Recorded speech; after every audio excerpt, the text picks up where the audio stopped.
we are surrounded by a lot of objects.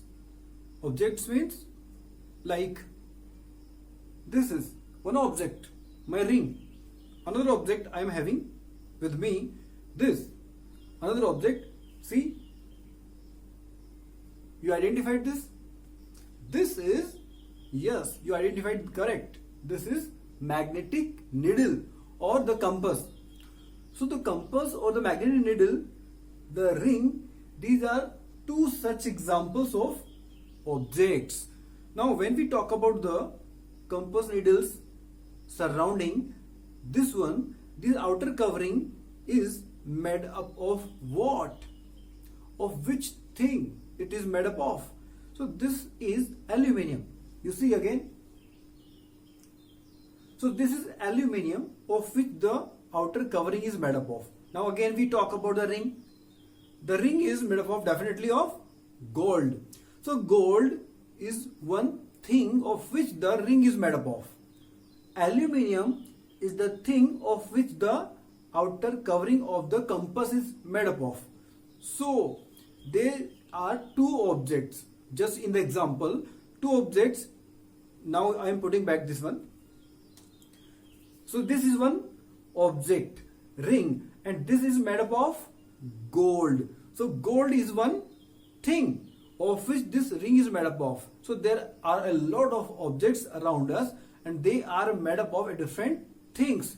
So those all things are known as materials. M-A-T-E-R-I-A-L-S, materials. So materials, we will talk about these materials. Are these of different types? Are these materials all same? Are these all look same, behave same? So these materials we will talk about in this chapter, and the definition just right now we talked about. So we will talk about the materials. So in the next slide we will talk about different types of the materials.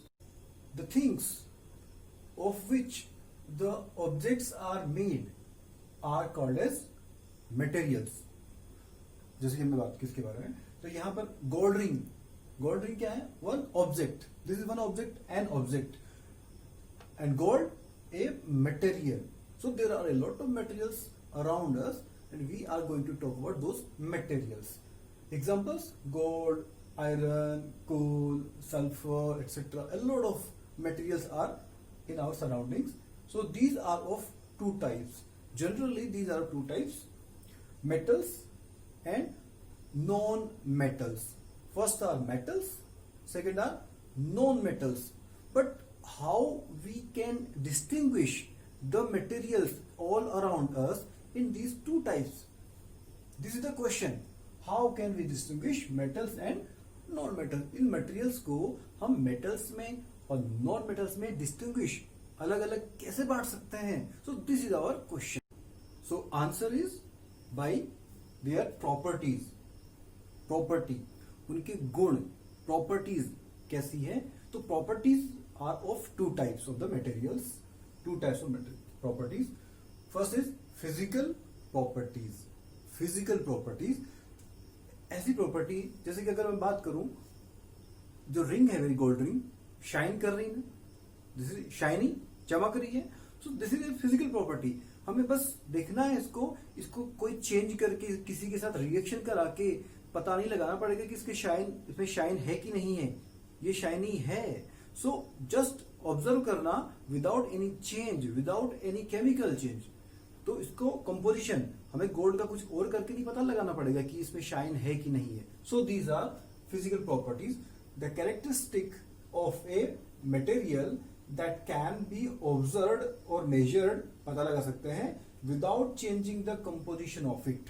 उसके composition को, इसके composition को, उसकी structure को बिना बदले, बिना उसमें कोई नया चेंज किए, बिना उसके कंपोजिशन को बदले ही हम पता लगा सकते हैं. तो ऐसी प्रॉपर्टीज को, ऐसे लक्षणों को, कैरेक्टरिस्टिक्स को we call physical properties.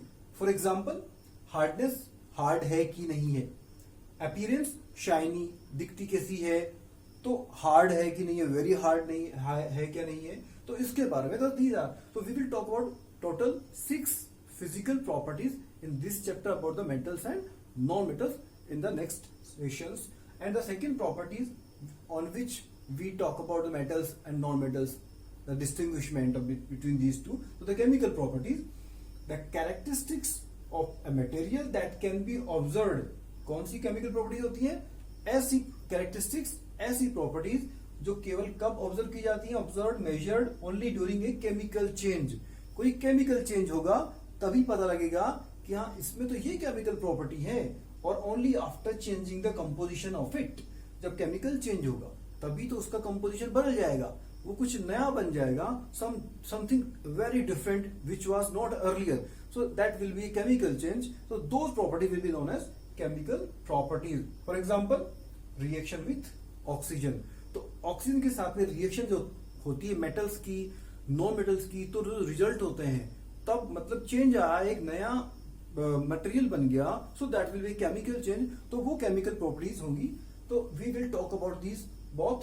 So physical properties are generally we will talk about 6 properties, and chemical properties we will talk about total 5 properties in our next sessions. So physical properties are total 6 we will talk about. इनका आप pronunciation समझ लीजिए, उसके बारे में एक एक के बारे में बात करेंगे.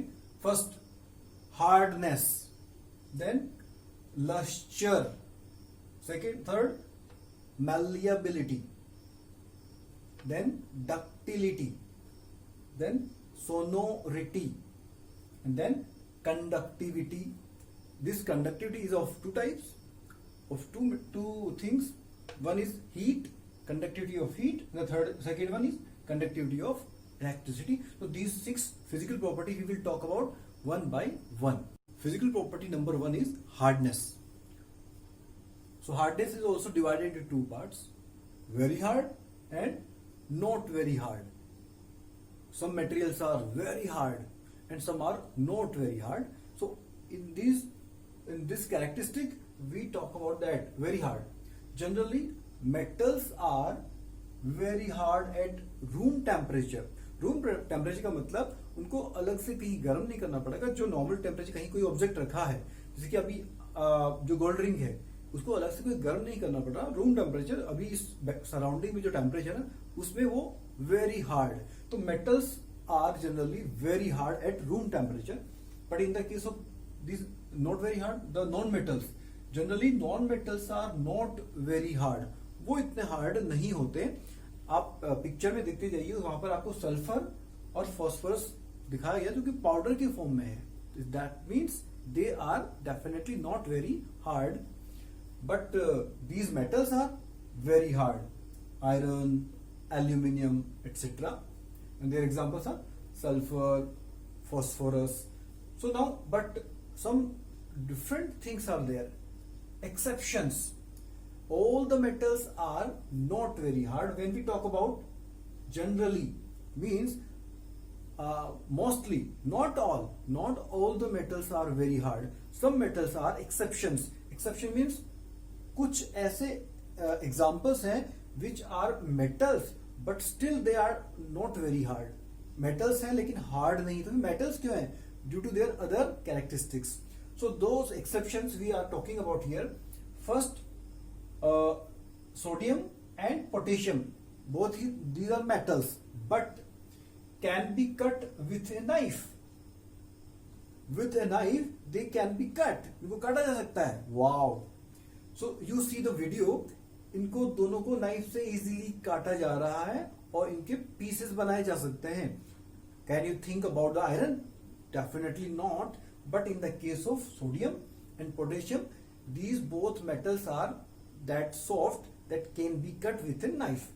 Next example is of gallium, another metal which is also not very hard, and even this metal gallium melts on our palm top. Room temperature पे तो नहीं, लेकिन हमारी palm top का मतलब we are a little hotter than our surrounding. So on our palm top this metal melts, पिघल जाती है. So this is also not very hard. So this is another exception. And fourth exception, mercury. Already we talked about this mercury in class 7th, in the thermometer, in the clinical thermometer, the mercury thermometer is having mercury in the bulb, and that expands on heating. So generally at room temperature, that is at in the liquid state, is liquid at room temperature, so that is metal, but still that is in the liquid state at room temperature. So these are some exceptions, but generally the metals are very hard at room temperature, but the non-metals, these are not very hard. Second physical property, luster. Here the T is pronunciated as CH. Luster means shine, chamak. So these are also two types, lustrous and non-lustrous. जिनमें luster है, those which are having luster or shine, those are lustrous or shiny, and those which are not having the luster, shine, they are known as non-lustrous or not shiny. So mostly metals are lustrous, इनमें shine होती है at freshly cut ends. Freshly cut ends का मतलब ये हुआ, suppose you have seen different metallic articles like iron materials which are open in kept open in the surrounding and outside. So due to the rusting, those are definitely not shining. वो shiny नहीं है, बाहर रखे हैं outside in the open. So due to the rusting के कारण वो shine नहीं कर रहे हैं. इसका मतलब ये नहीं कि वो मेटल नहीं है, क्यों हमने बात की metals are lustrous at freshly cut ends. जो उनको फ्रेश काटा जाता है तो उनका जो एंड नजर आता है that is shining. But in the case of non lustrous, non metals are non lustrous. जो कि नॉन लस्ट्रस है उनके freshly cut end. We already talked about sulphur and phosphorus powder. So powder को काटिए, मतलब वी काट भी नहीं सकते, and definitely that is non lustrous. उसमें शाइन है भी नहीं, वो फ्रेश होगा, ओल्ड होगा, it will not have any shine, that is non lustrous. And coal also, that is also not having shine. Coal means कोयला, यू नो व्हाट दैट.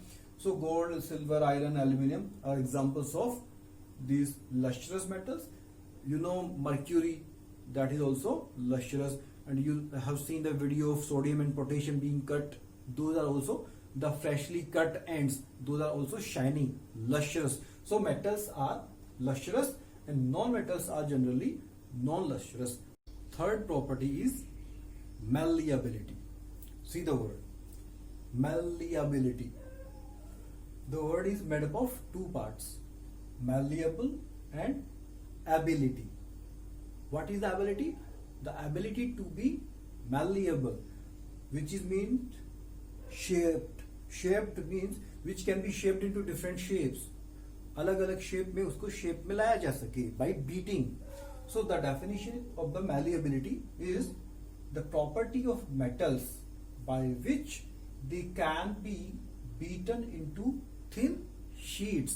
उनको sheets में कन्वर्ट किया जाए पीट कर, इज कॉल्ड एज malleability. तो this property of metals is known as malleability. So example, you all have seen the sheets of iron, gold. Have you seen the gold foil? And aluminium foil, definitely you have seen. To wrap the food material, the food in the tiffin, copper layer, and you can see the photographs here also. The sheets of these metals are possible to make, but can we have the sheets of coal? कोयले की sheets हो सकती हैं? Definitely not. Can we have the sheets of pencil lead? The lead inside the pencil? Definitely not. Can we have the sheets of sulfur? Automatically, already it is a powder. We can't have. Phosphorus is also in the form of powder. We can't have. But of these, we can have the sheet of iron, of gold, of aluminium, and of copper. Definitely, we can have the sheets. So, metals are malleable and non-metals are not. Physical property number 4, ductility. The word is ductility. ये बना है ductile से। इसका meaning भी जानते हैं। तो पहले एक छोटा सा क्वेश्चन है, have you seen wires of the following? क्या आपने इनके फॉलोइंग जो मटेरियल्स हैं यहाँ पर उनके वायर्स देखे? First, of gold, yes. Of copper, yes. Of steel, yes. Of coal, how is that possible? No. Of aluminium, definitely.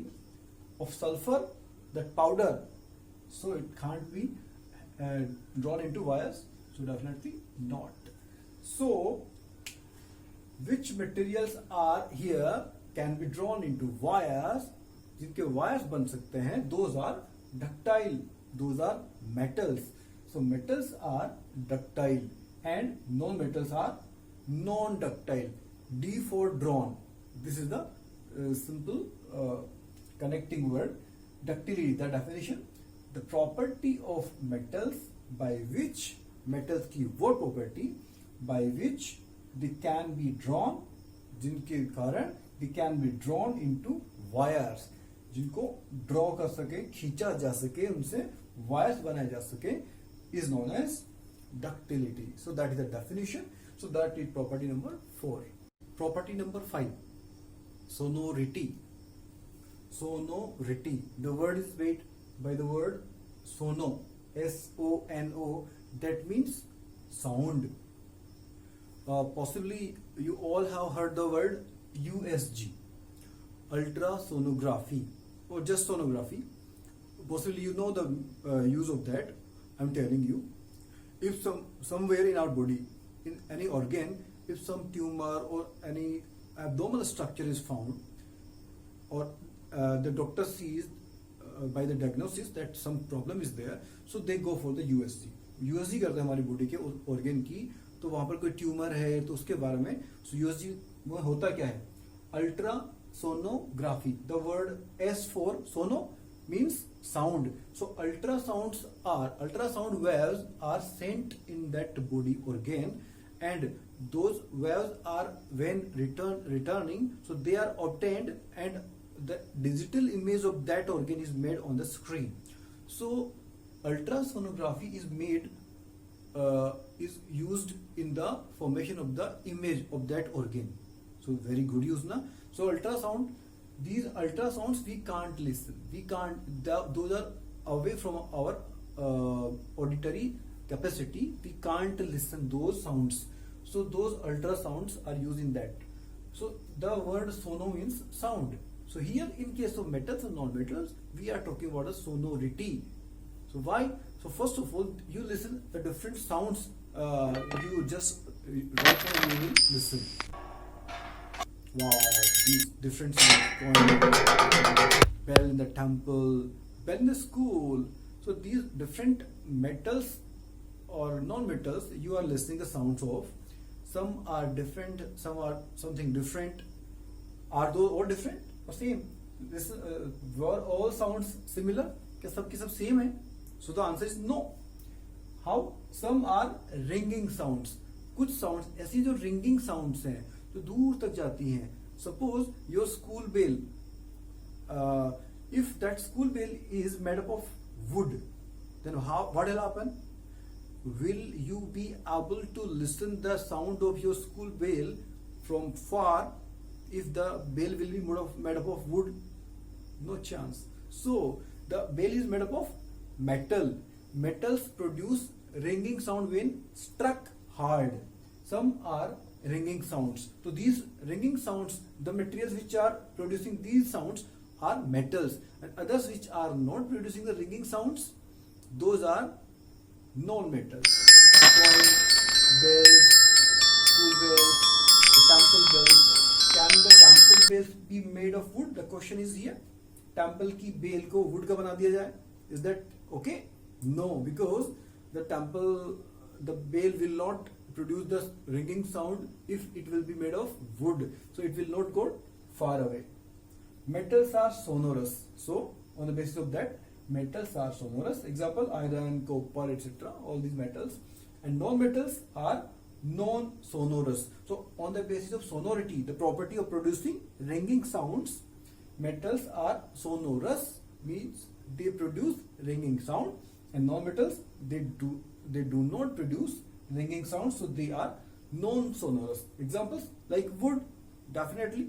Plastic, yes, those are non-metals. So definitions of sonority: the property of metals by which, this is the property of metals again, of non-metals this is not.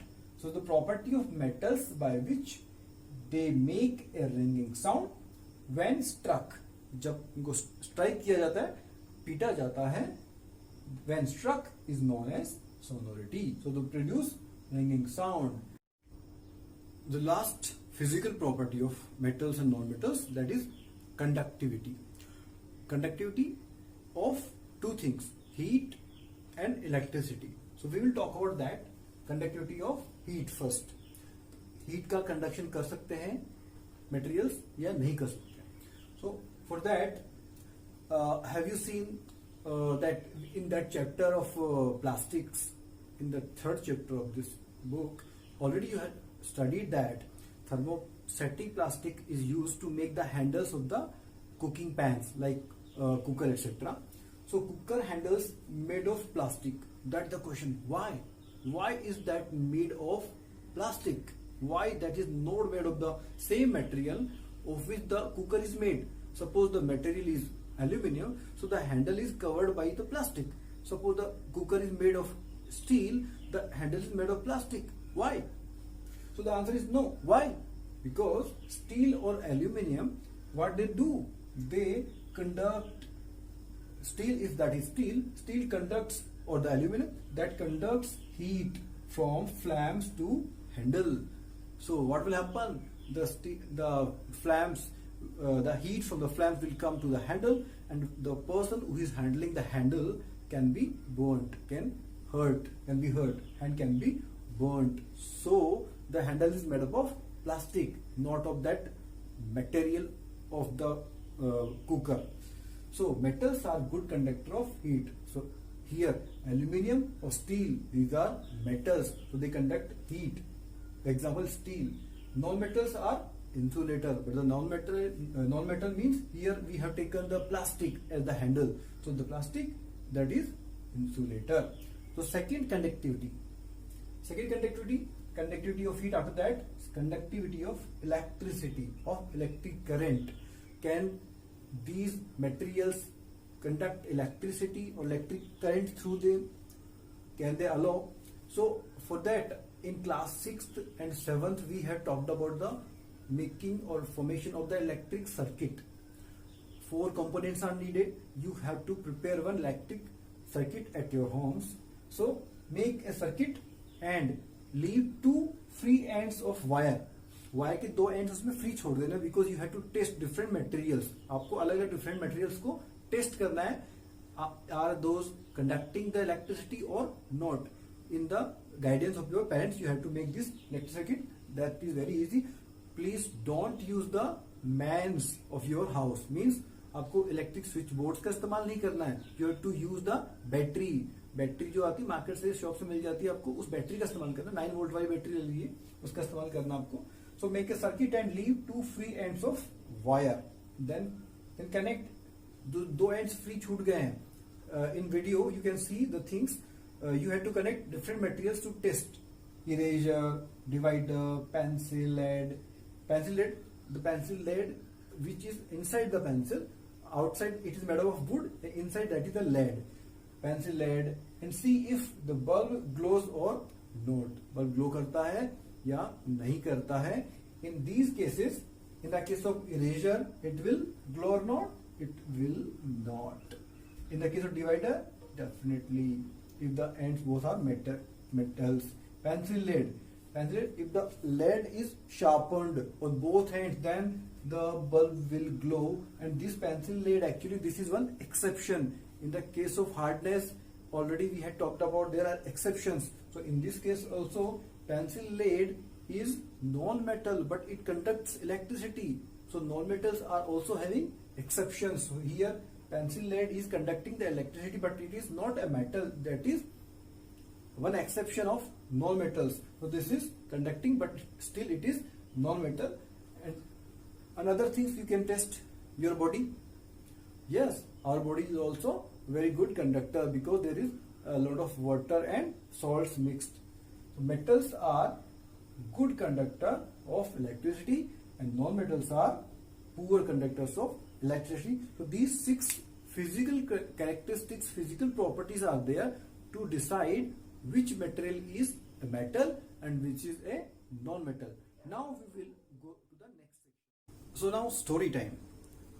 What we are going to talk, that is the lab safety.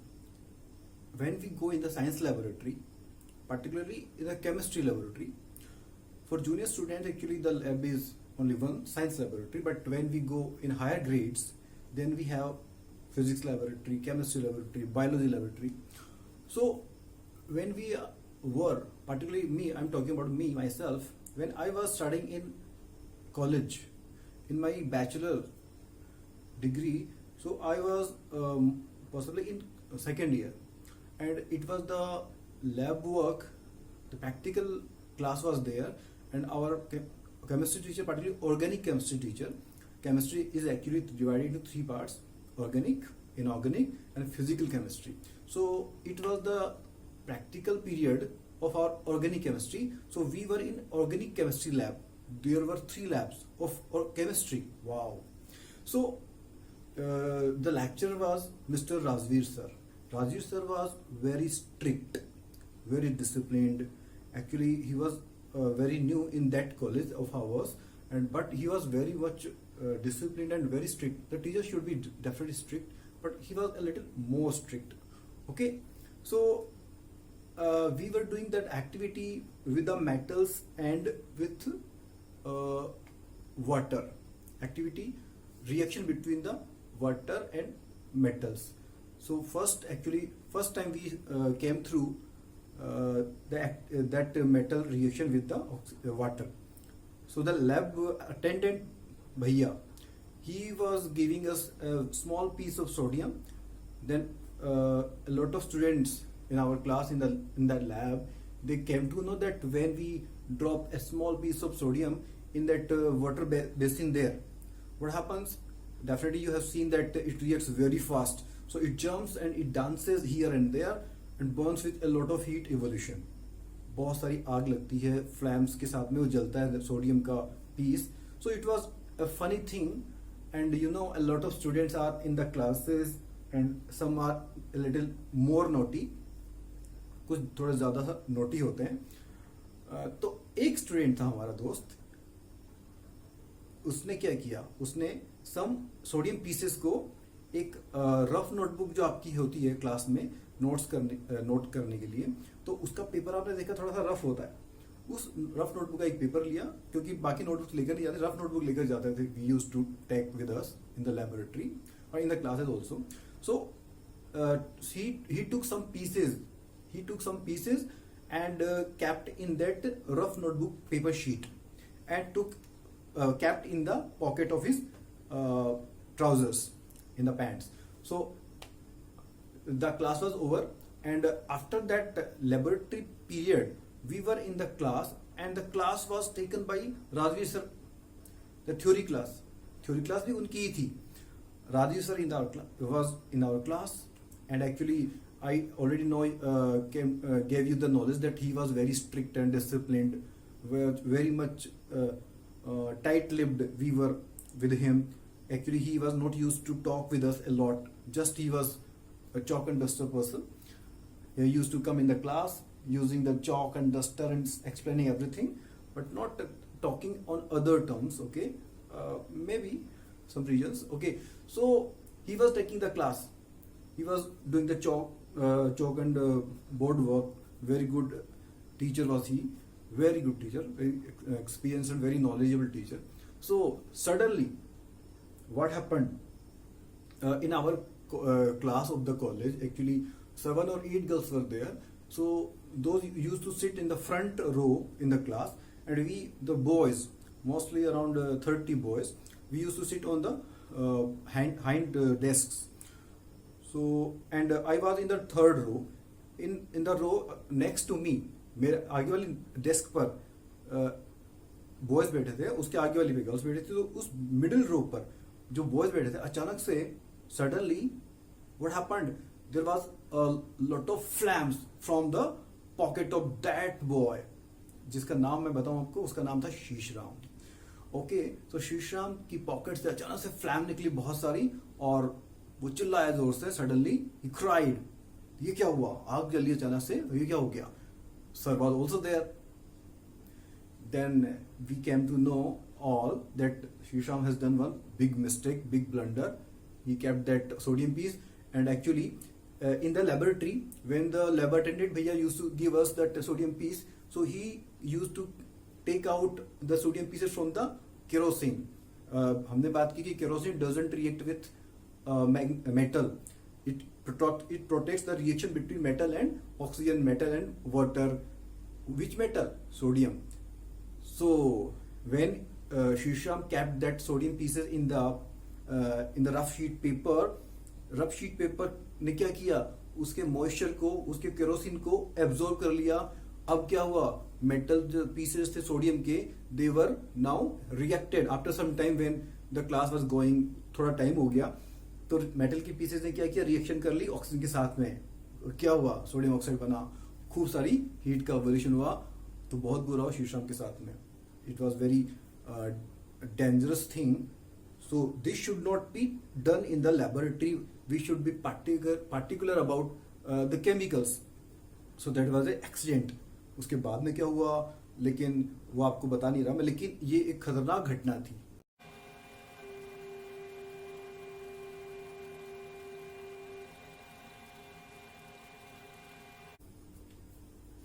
So in these chemical properties, हमने physical property में बात की, 6 physical property, जिनके base पे metals और non metals को हमने characteristic property के बेसिस पे डिस्टिंग्विश किया, अलग अलग किया।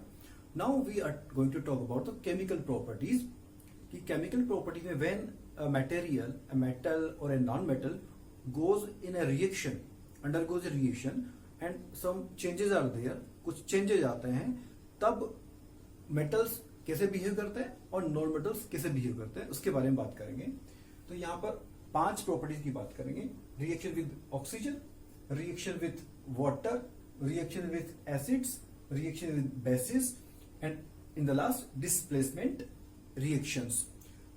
तो ये 5 प्रॉपर्टीज के बेसिस पे हम ये जानेंगे मेटल्स कैसे रिएक्ट करते हैं और नॉन मेटल्स कैसे रिएक्ट करते हैं। Before we move forward, we should know some symbols of materials.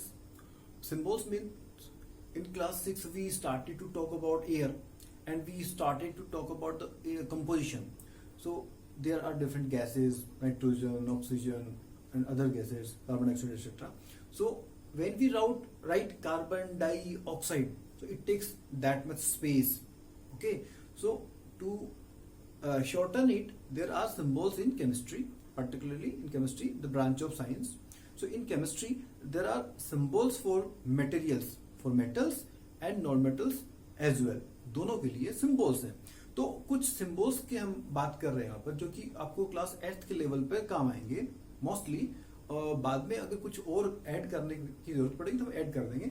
फिलहाल हम उन symbols की बात करें, उन materials की बात करें which are most commonly useful for you in class 8th. These are O for oxygen, N nitrogen, C carbon, P phosphorus, S sulfur, Fe iron, Cu copper, K potassium, Ca calcium, H hydrogen, He helium, Mg magnesium, Cl chlorine, Na sodium, Zn zinc, Al aluminium, Au gold and Ag silver. Possibly you will be pondering about, आप सोच रहे होंगे that कुछ का तो single letter है, किसी में डबल लेटर्स है, तो इसके पीछे ये प्रॉब्लम क्यों शुरू हुई, ऐसा क्यों करना पड़ा? Because some materials were having the same initial letter, एक ही लेटर से शुरुआत उनके नाम की हो रही थी, तो इसलिए 2 लेटर्स का इस्तेमाल करना पड़ा। अब कईयों में ऐसा हुआ कि 2 लेटर्स का इस्तेमाल करने के बाद भी सेम लेटर्स हो रहे थे, तो फिर क्या करना पड़ा, तो फिर उनकी अदर लैंग्वेजेस में उनका जो वर्ड था ट्रांसलेटेड किया गया और अदर लैंग्वेज वाले वर्ड को इस्तेमाल किया गया। जैसे आप देखिए यहाँ पर गोल्ड, ओ इसलिए गोल्ड के लिए क्या लिया, ओरम, जो लेटिन का जो वर्ड है ओरम, तो उससे इसका सिंबल बनाया गया एयू।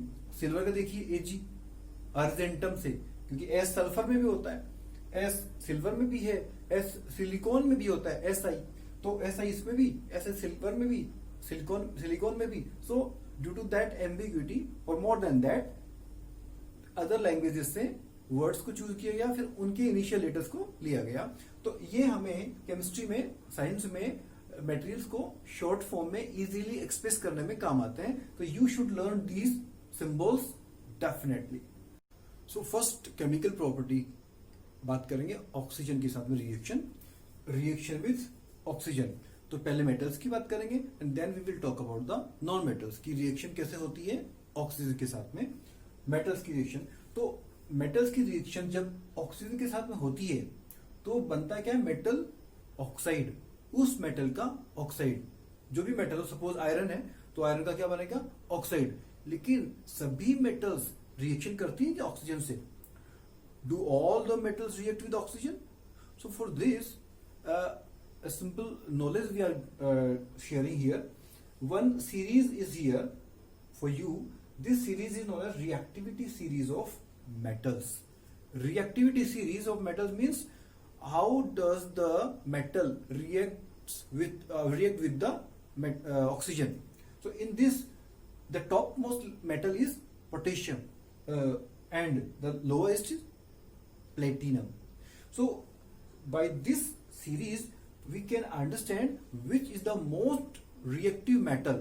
सबसे ज्यादा reactive metal ऑक्सीजन के साथ में, that is potassium. The least reactive metal, that is platinum. So when we will talk about the details, before that we are talking a little about the first two, potassium and sodium. Sodium, that dangerous. Potassium is also very dangerous. So the most reactive, that is potassium, so that is very dangerous. So these two are very much dangerous and at room temperature they reacts as मैंने आपको बताया story में, शीशम वाली story में। तो यहाँ पर जो पोटेशियम और सोडियम है दोनों, वो रूम टेम्परेचर पे रिएक्ट कर लेते हैं ऑक्सीजन के साथ में। ओके, उनको गर्म करना ही नहीं पड़ता है। अगर उनको प्रोटेक्शन में नहीं रखा गया, जैसे हमने बात की कि केरोसिन में स्टोर करके रखते हैं किसको, सोडियम को, और पोटेशियम को रखते हैं मिनरल ऑयल में। अगर उनसे बाहर निकाला गया, उनका ऑयल क्लीन हो गया, after that they will come into contact with air in oxygen, और वो रिएक्शन कर लेंगे। तो पोटेशियम और sodium eight room temperature react कर लेते हैं और उनका क्या बन जाता है, oxide, metal oxide. Second, calcium and magnesium, जो नेक्स्ट वाली है थर्ड एंड फोर्थ, तो ये दोनों को स्लाइटली हीट करना पड़ा, थोड़ा सा गर्म करेंगे तो फिर वो क्या बनाएंगी, उनका भी ऑक्साइड बनेगा। जैसे कि calcium oxide, magnesium oxide. Magnesium oxide की हमने बात की है इन class 7th, that when the magnesium tape is burnt, then what happens, white colored powdery mass is left behind, magnesium oxide। तो उसको स्लाइटली गर्म करना पड़ा इन दोनों, कैल्शियम एंड मैग्नीशियम को। Next, aluminium and zinc. Aluminium, zinc, इनके लिए reaction कराने के लिए ऑक्सीजन इनको स्ट्रांगली हीट करना पड़ेगा, बहुत ज्यादा हीट करना पड़ेगा, तब जाके इनके ऑक्साइड्स बनेंगे। आयरन की बात करें तो आयरन को गर्म करने पे रिएक्शन नहीं होगी, एक्चुअली क्या करना, आयरन की फाइलिंग्स लेनी पड़ेगी, उसका वो पाउडरी मास लेना पड़ेगा, तब जाके उसको गर्म करेंगे, तब उसका ऑक्साइड बनेगा। वैसे you know that when the iron objects are left in the open, then after some duration automatically they are rusted. जो रस्टिंग उनकी हुई है, उनके ऊपर जो जंग लग गया, that rust is actually that oxide, iron का ऑक्साइड बन गया है। नेक्स्ट, कॉपर की बात करें तो कॉपर की रिएक्शन जनरली नहीं होती है किसके साथ में, ऑक्सीजन के साथ में, but for a long duration अगर कॉपर का वेसल्स, बर्तन रखे होते हैं तो उनके ऊपर possibly you have seen the green coating on the outer surface of that pot. तो उनके उस कॉपर के वेसल के बर्तन के ऊपर जो ग्रीन कोटिंग है वो उसका ऑक्साइड है। Then the last three, argentum और सिल्वर, गोल्ड एंड प्लेटिनम, इनकी बात करें तो these are noble metals. Noble metal means you know that Nobel prize, the Nobel prize, Nobel prize मतलब दुनिया का सबसे बड़ा प्राइज, मतलब उसके मुकाबले कोई नहीं है। लेकिन यहाँ पर वो नहीं है, वो तो अल्फ्रेड नोबेल के नाम पे रखा गया उसका नाम। यहाँ पे नोबेल मेटल क्यों रखा गया है? ये उत्कृष्ट है। नोबेल का मतलब हिंदी में उत्कृष्ट होता है, बेस्ट। बेस्ट मेटल क्यों? Because these are the metals which do not react with oxygen. Reaction होता ही नहीं है। सी दिस, जैसे मैंने लिखी तब से उसकी शाइन बरकरार वैसे की वैसी रिएक्शन ही नहीं करती है। तो तीनों के तीनों, सिल्वर भी और गोल्ड भी एंड प्लेटिनम भी, तीनों नोबेल मेडल्स की कैटेगरी में आती है, रिएक्शन नहीं करती है। So now we will talk about one activity. So activity की बात करें, एक्टिविटी में आपको क्या करना पड़ेगा? Collect a spoonful of rust. Rusted कोई ऑब्जेक्ट है, उससे आपको रस्ट कलेक्ट करनी पड़ेगी, but actually this is one activity performed in the laboratory. So what is done here?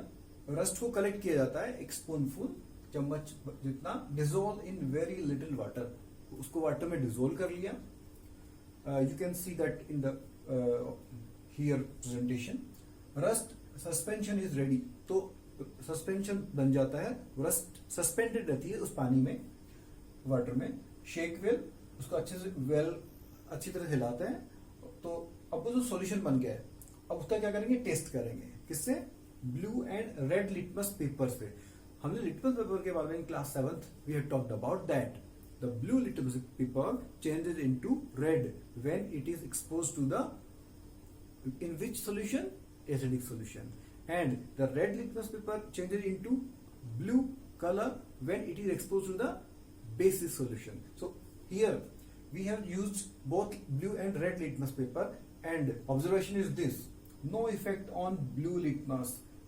In that also you can see the blue litmus paper पे कोई असर नहीं होता, no change, blue वाला blue ही रह जाता है, but red litmus paper changes into blue, red वाला ब्लू में कन्वर्ट हो गया।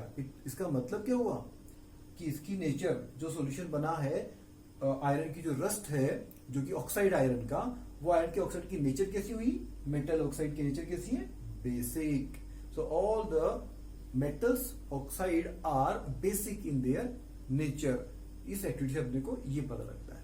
तो अभी हमने एक्टिविटी की जो आयरन के बारे में, क्लास 7th में हमने बात की मैग्नीशियम के टेप को जलाने के बारे में। तो व्हाइट ऐश बनती है, वो मैग्नीशियम का ऑक्साइड। अभी हमने बात की जो रस्ट के बारे में, रस्ट का ऑक्साइड। तो इनकी इक्वेशन कैसे लिखेंगे, वो इक्वेशन के बारे में बात करते हैं। इजी है, डिफिकल्ट नहीं है, आप समझे, मेरे साथ साथ चलेंगे। First one, iron plus oxygen. ये तो हमने बात की रस्ट कैसे बनता है। आयरन की ऑक्सीजन के साथ रिएक्शन होती है, लेकिन इन प्रेजेंस ऑफ वाटर। ये क्लास 7 में हम बात कर चुके कि अगर वाटर की प्रेजेंस नहीं होगी तो आयरन ऑक्सीजन से रस्टिंग नहीं हो सकती। तो शायद आपने देखा ऐसा कि आयरन के ऑब्जेक्ट्स को पेंट कर दिया जाता है, विंडोज एटसेट्रा को, जिससे कि वो वाटर के कांटेक्ट में नहीं आए।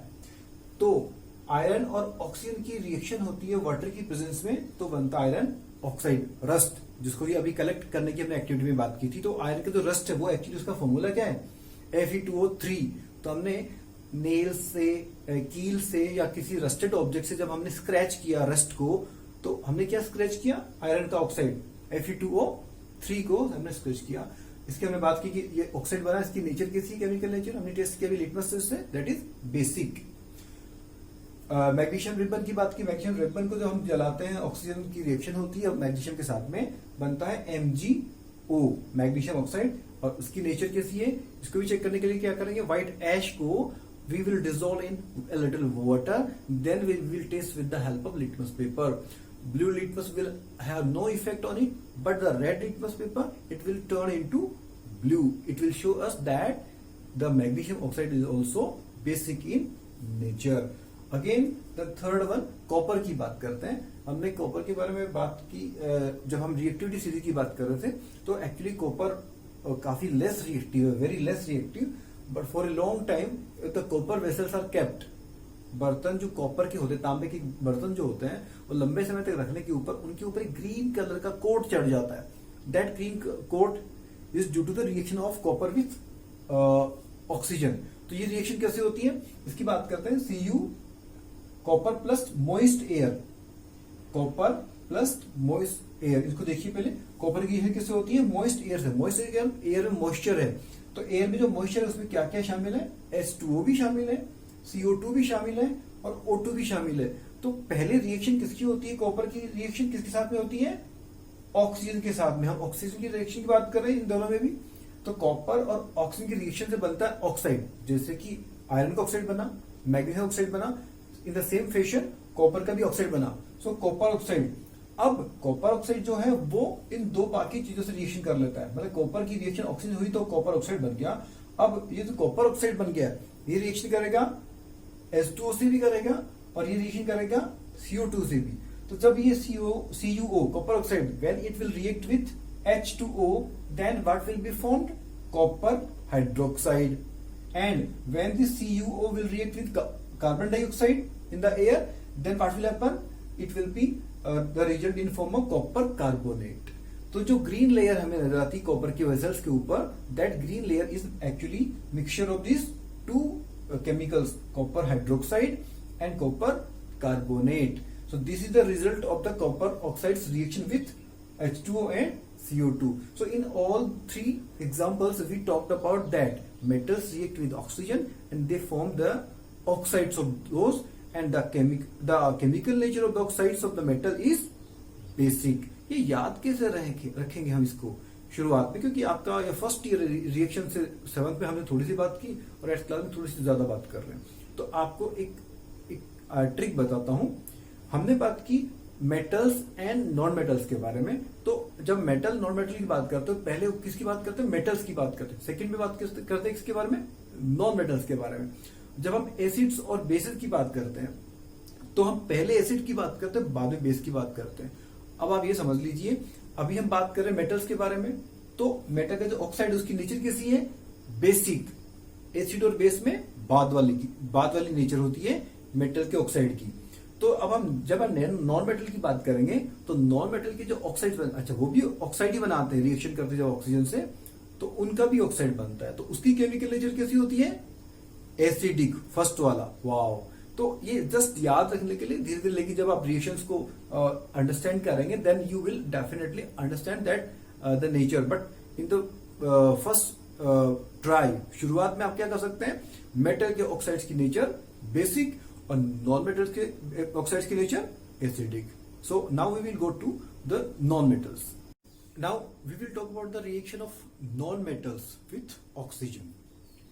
Non-metals, so just like the metals, when metals react with oxygen, what is formed, metal oxide। In the same fashion, when non-metals react with oxygen, then what is formed, non-metal oxide। metals बनाती है metal का oxide oxygen से react करके, तो non metals oxygen react करके क्या बनाएंगे, non metal का ऑक्साइड डेफिनेटली। सपोज अगर वो सल्फर है तो सल्फर ऑक्साइड, सल्फर डाइऑक्साइड बनता है, सल्फर का ऑक्साइड नहीं बनता। ओके, तो उसके लिए हम एक्टिविटी करेंगे एक, that activity you can see in the video here. Took small sulphur powder in a deflagrating spoon. Here this deflagrating spoon, deflagrating spoon आप फिगर में देखिए, एक स्पेशल टाइप का स्पून है जो कि इजीली किसी गैस जार के टम्बलर के अंदर हम इंसर्ट कर सकते हैं। तो इसको इम्प्रोवाइज भी किया जा सकता है। इम्प्रोवाइज स्पून कैसे बनाएंगे, इम्प्रोवाइज वर्ड का मीनिंग क्या है कि हमने डिफ्लैग्रेटिंग स्पून अगर लैब में हमारे पास सपोज नहीं है तो हम अपने लेवल पे थोड़ा इनोवेट करके कैसे बनाएं। तो कैसे बनाएं, इसके लिए एक बॉटल का कैप ले सकते हैं और उस बॉटल की कैप, मेटल की कैप, बॉटल का एक मेटलिक कैप होता है ना, उस कैप के चारों तरफ हमने एक वायर को लपेटा, थोड़ा हार्ड वायर जैसे कि एल्यूमिनियम का वायर, उसके बाद में उसको शेप दे दी, तो हमारे पास एक डिफ्लैग्रेटिंग स्पून बन गई। ओके, तो उसके अंदर हमने स्मॉल सल्फर पाउडर लिया। Sulphur you know that is a powder form. तो पाउडर फॉर्म में इसका मतलब है क्या, नॉन मेटल ऑलरेडी हम जानते हैं, लेकिन हम एक्टिविटी कर रहे हैं, होता क्या है रिएक्शन के थ्रू, क्योंकि हम केमिकल चेंज की बात कर रहे हैं।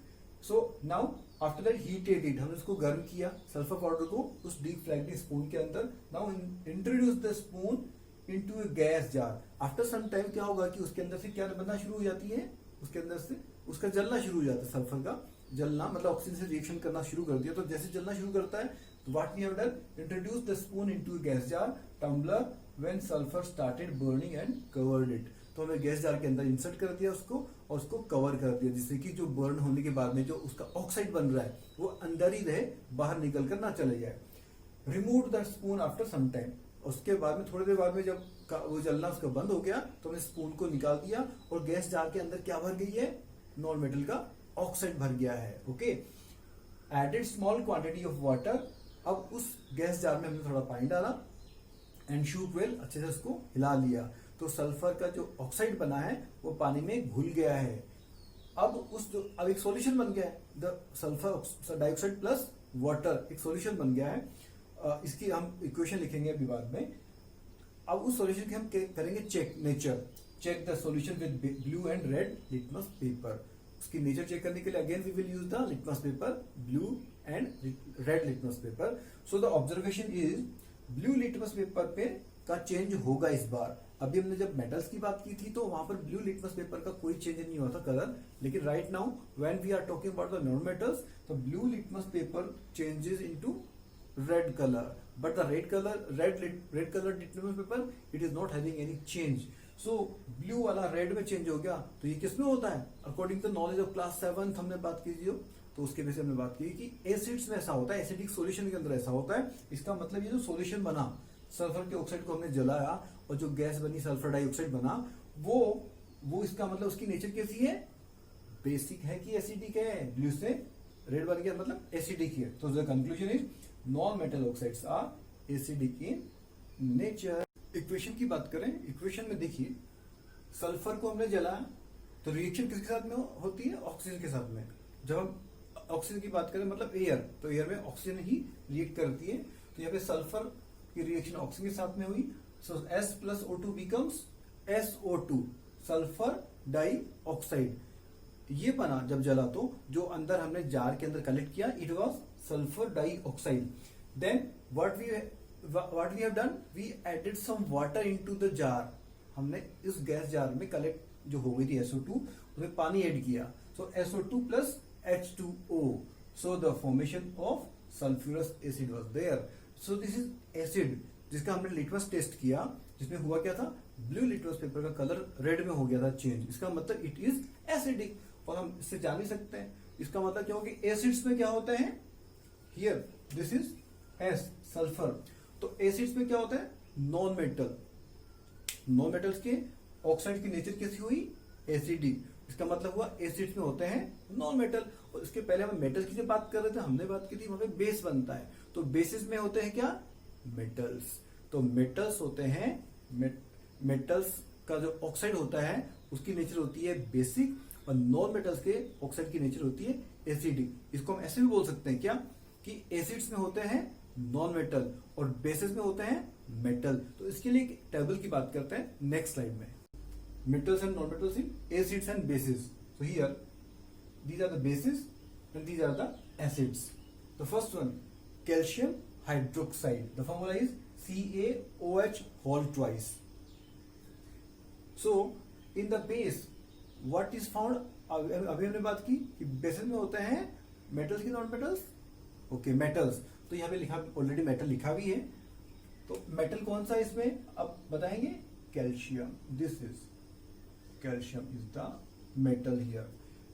In the next, sodium hydroxide, that is also a base, and in base में कौन होती है, हमेशा मेटल होती है। तो यहाँ पे कौन सी मेटल है, Na, so we will write here Na, like that। आप इन दोनों का आप लिखेंगे, मैं यहाँ पे ब्लैंक छोड़ रहा हूं इनको। अब हम बात करें एसिड्स के बारे में। एसिड की बात करें तो यहाँ पे सल्फ्यूरिक एसिड फर्स्ट वन, तो सल्फ्यूरिक एसिड में क्या है, एसिड में क्या होती है, नॉन मेटल्स होती है, क्योंकि हमने बात की नॉन मेटल्स के ऑक्साइड की नेचर कैसी होती है, एसिडिक।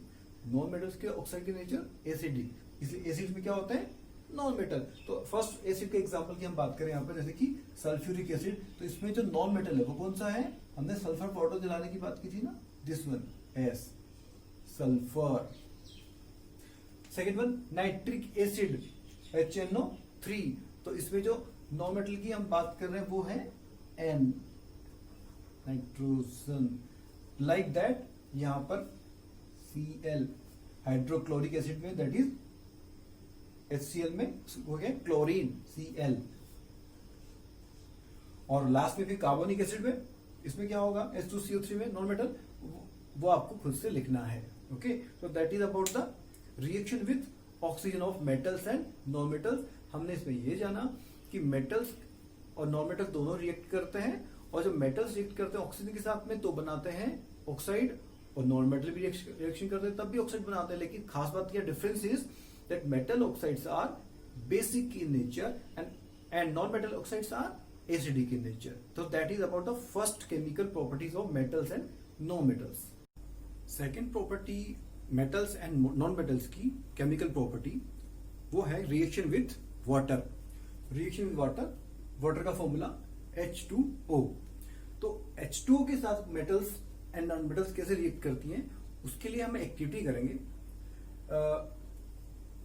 सोडियम की एक्टिविटी करेंगे। सोडियम के बारे में आप याद कर लीजिए श्री श्याम को, that activity he was doing in the laboratory but he took the pieces in pocket and what happened, the reaction with air और ऑक्सीजन ये हो चुकी थी उसके साथ में।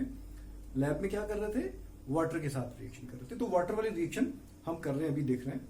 तो उसके लिए एक्टिविटी करना क्या होगा, वीडियो भी देखते जाइए उसके साथ में आप। टुक ए 50 ml बीकर, ऐसा बीकर जिसकी कैपेसिटी कितनी है 50 ml, okay. Field half of it with water, उसको पानी से भर दिया, कितना, half. cut a small sodium piece carefully. Now we have to cut the sodium piece because हमने बात की कि इजीली कट हो जाता है नाइफ से, तो इसको काटा जाए। तो एक छोटा सा piece, very small piece, carefully काटा जाता है।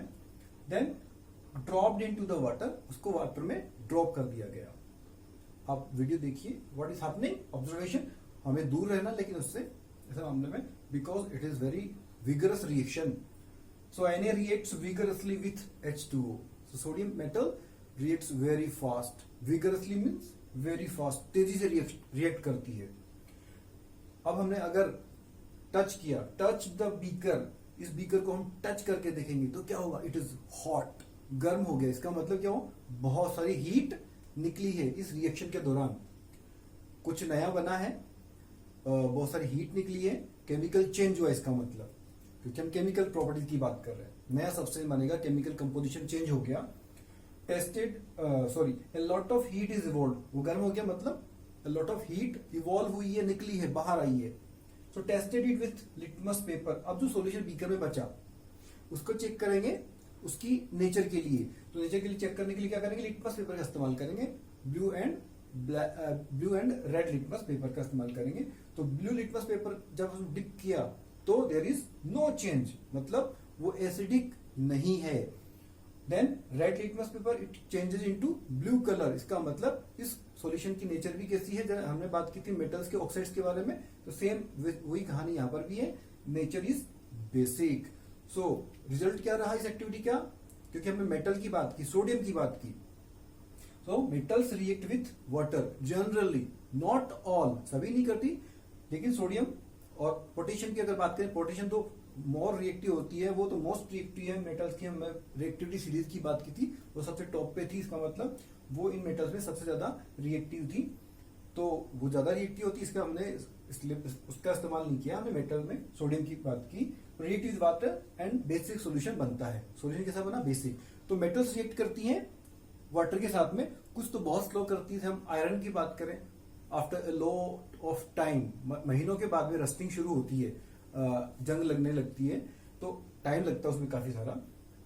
अब यहां पर क्योंकि हमने बात की कि वाटर के साथ रिएक्शन होती है, किसकी, मेटल्स की, तो वाटर के साथ स्टोर, अब सोडियम क्योंकि एयर के साथ भी रिएक्शन बहुत फास्ट करता है, और यहाँ पे वाटर के साथ भी हमने बात की, इट रिएक्ट्स वेरी फास्ट। तो क्या करें, तो इसको स्टोर कैसे करें, कैसे स्टोर करें, इसलिए इसको स्टोर करते हैं। सोडियम और पोटेशियम की भी बात करें, के का सिंबल किसका है, पोटेशियम का, तो इनको स्टोर करते हैं केरोसिन में और मिनरल ऑयल में।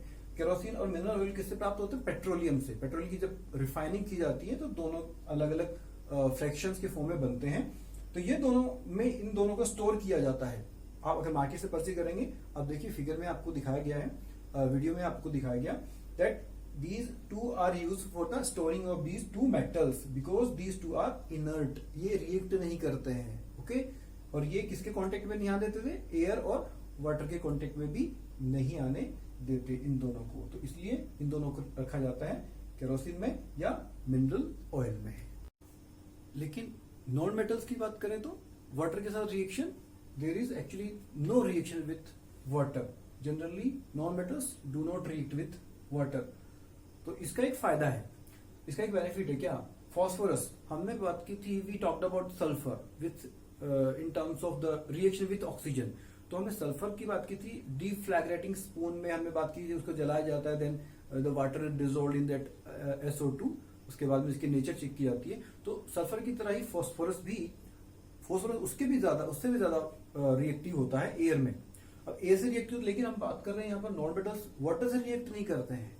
तो इसका एप्लीकेशन क्या है यहाँ पर, that phosphorus is stored in water, क्योंकि रिएक्शन तो होती नहीं है तो इसको इजीली स्टोर किया जा सकता है, इसके अंदर कोई रिएक्शन नहीं होगी। और इसका फायदा क्या होगा कि पहली बात तो रिएक्शन नहीं होगी वाटर के साथ, दूसरी बात क्या, एयर के साथ कांटेक्ट भी नहीं हो पाएगा, क्योंकि एयर में तो कांटेक्ट में आने में तो फॉस्फोरस तो बहुत तेजी से आग पकड़ लेता है। So contact of air is removed, so phosphorus P is very reactive in air. तो इसको इससे बचाने के लिए वाटर के अंदर स्टोर करके रखा जाता है। सो दैट इज द एप्लीकेशन। तो हमने बात की मेटल्स जनरली रिएक्ट करती हैं वाटर के साथ में, और नॉन मेटल्स रिएक्ट नहीं करती हैं। Next chemical property is reaction with acids.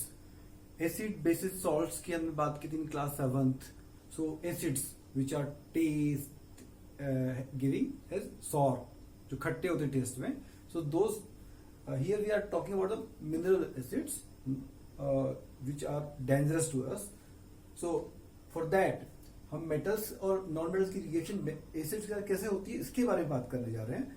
So one activity is there, video इसके साथ में आप देखते रहेंगे। क्या किया जा रहा है, took 6 test tubes, 6 test tubes लिए हमने TTs and labelled them ABCDE and F। 6 test tubes उनको लेबल कर दिया इससे F तक।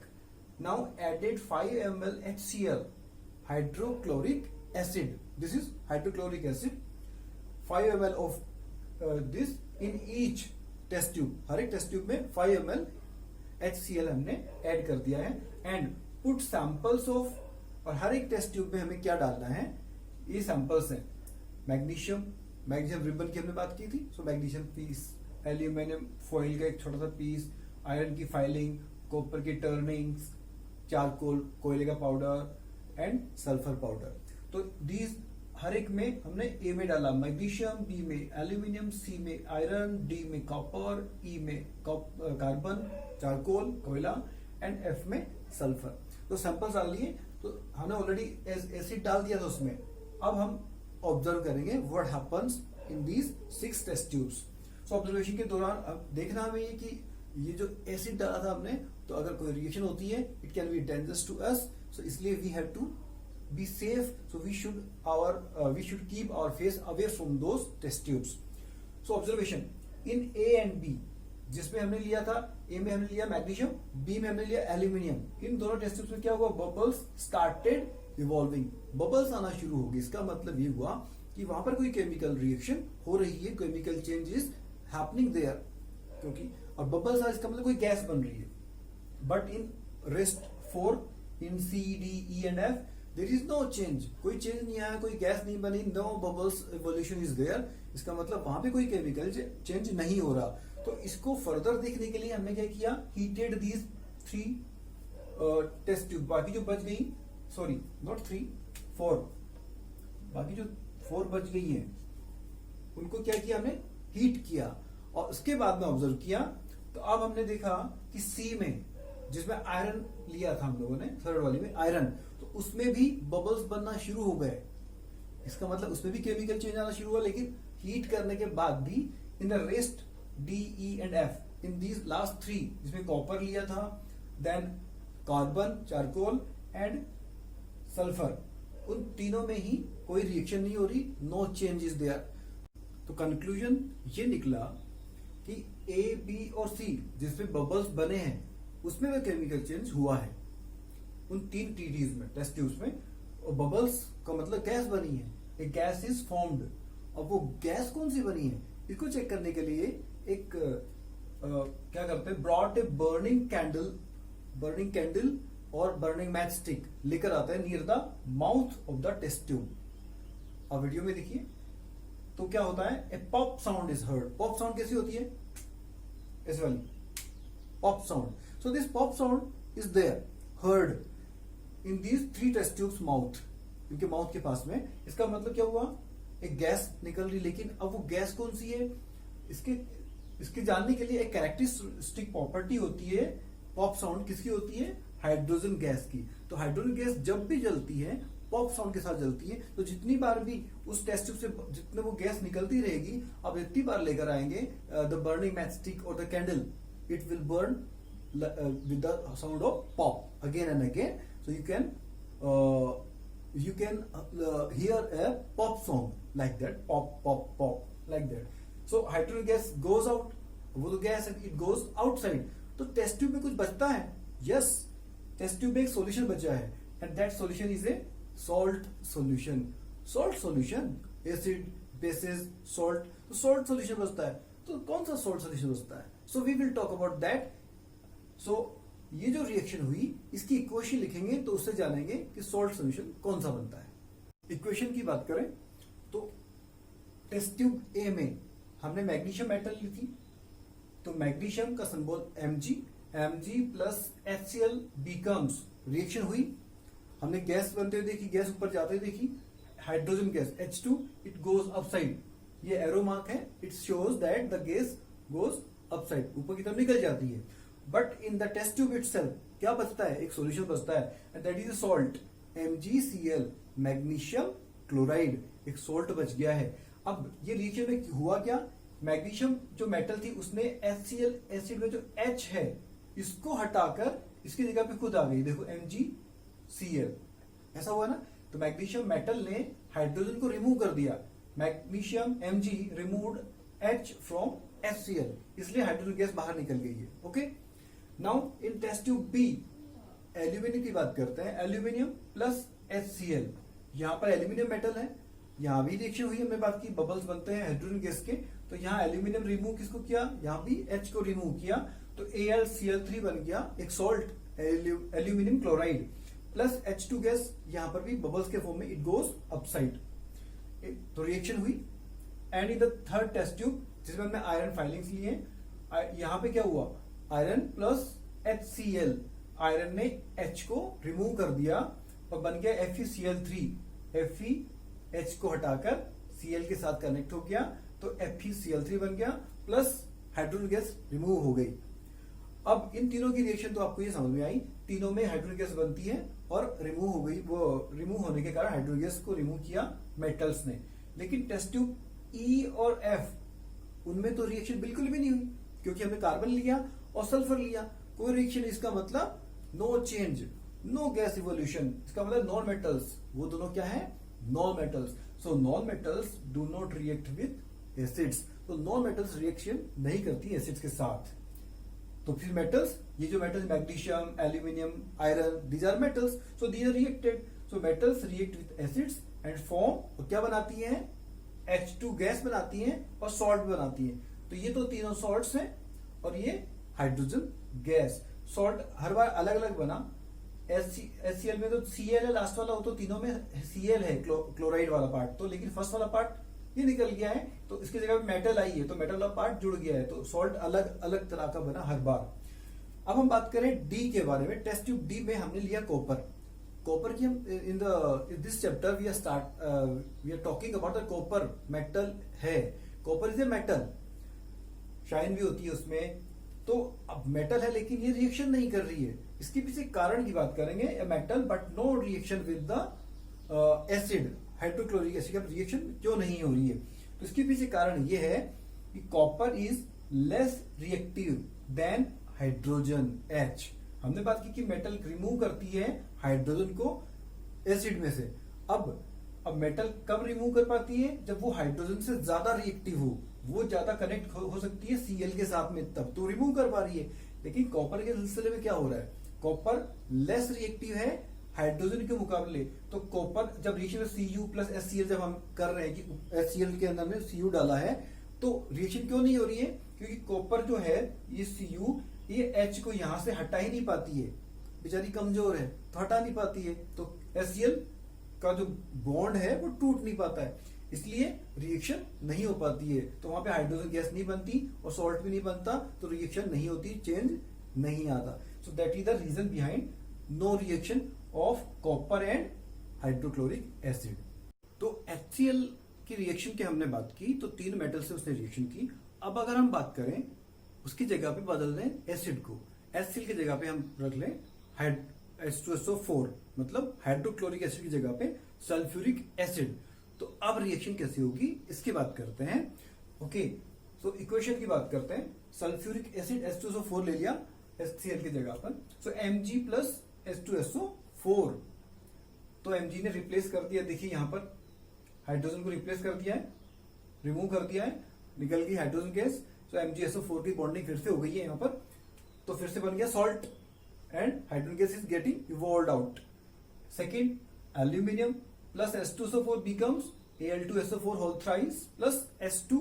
Again a salt is formed and H2 gas is evolved. Again aluminum has removed hydrogen from this H2SO4 acid and salt and gas hydrogen is formed. In case of Fe, iron plus H2SO4 sulfuric acid reaction, iron करता है, FeSO4 बनता है, plus H2 hydrogen gas निकल जाती है। अब आता है मेटल नंबर 4, कॉपर की, जिसकी हमने बात की थी, जिसने हाइड्रोक्लोरिक एसिड के साथ रिएक्शन नहीं की थी। Right now we are talking about the second acid that is H2SO4। तो इसके साथ रिएक्शन कर रहा है क्या? यस, देखिए बदल गया है, H2SO4 की जगह पे CaSO4 बन गया। इसका मतलब there is a chemical change, मतलब रिएक्शन करता है।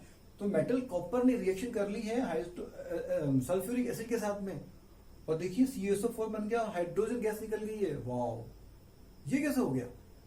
ये कैसे हो गया? Copper reacts with H2SO4 but not with HCl। इसके पीछे कारण ये है कि HCl की हमने बात की, HCl HCl हाइड्रोजन और क्लोरीन होता है, लेकिन SO4 में H2SO4, ये O oxygen, this is responsible. तो ऐसे जो भी एसिड होंगे जिनके फॉर्मूला में ऑक्सीजन होगा, नाइट्रिक एसिड, ये H2SO4, तो कार्बोनिक एसिड, इनमें जिनमें ऑक्सीजन है तो उनके साथ रिएक्शन कर लेगा copper. Reason because H2SO4 has oxygen in its formula. So ultimately after these all we came to know that metals react करती है एसिड्स के साथ में जनरली, तो बनती है हाइड्रोजन गैस, निकलती है पॉप साउंड के साथ में, और नॉन मेटल्स रिएक्ट नहीं करती है। एसिड्स की बात हो गई। Now we will talk about the bases, reaction with bases of metals and non-metals. So here is one activity again. The video is also there. You can see that. Took a beaker half filled with H2O. H2O means water. Water से भरा हुआ, आधा भरा हुआ, sorry. Half filled beaker लिया. Dissolved some NaOH pellets in it. NaOH in class 7th already we had talked about. This is sodium hydroxide, a base. Okay, तो उसकी pallets, थोड़ी सी पैलेट डाल देते हैं उस वाटर में और डिसोल्व कर दिया, उनको घोल दिया। Sodium hydroxide solution is ready. तो सॉल्यूशन बन गया सोडियम हाइड्रोक्साइड का, जैसे हमने क्लास 7 में बनाया था। और ये क्या है? एक बेसिक सॉल्यूशन है। Now pour 5 ml each in 4 test tubes A, B, C and D। 4 test tube लिए हैं और हर एक में 5-5 ml हमने ये सोडियम हाइड्रोक्साइड सॉल्यूशन ले लिया है। Now added zinc granules, 4 test tubes हैं, तो चारों में क्या लेना? फर्स्ट में जिंक ग्रेन्यूल्स, जिंक मेटल है, Fe iron filings, then charcoal and sulphur powder in test tubes respectively 1, 2, 3, 4 A, B, C, D में। और जैसे ही डालेंगे तो हमें अब इसके बाद में ऑब्जर्वेशन करना है, because reaction will start in A and B। In A and B test tube एक गैस इज इवॉल्व्ड, उसमें रिएक्शन होना शुरू हो गई है। The bubbles are getting evolved and getting out of that. तो यहाँ पे बबल्स बनने का मतलब उसमें चेंज हो रहा है, रिएक्शन हो रही है। But in test tube C and D there is no change, इन दोनों में कोई चेंज नहीं हो रहा है। इसका मतलब देयर इज नो रिएक्शन। क्यों? Because in A and B what we have taken, it was zinc in A and iron in B. These are two metals. So metals react with bases. NaOH एक base है और दोनों ये metals हैं, तो इन दोनों ने रिएक्ट किया और हाइड्रोजन गैस का इवोल्यूशन हुआ, हाइड्रोजन गैस बनी। वाओ, कैसे? इसकी बात करते हैं अभी। C carbon, charcoal and S sulphur. कोयले का सिंबल कार्बन ही होता है, चारकोल का कोयला, एक्चुअली सब में कार्बन ही होता है इनमें। तो कार्बन एंड सल्फर जो हमने सी और डी टेस्ट ट्यूब में लिया था, तो इन दोनों का क्या हुआ, रिएक्शन में कोई चेंज नहीं आया। इसका मतलब non metals do not react with basis.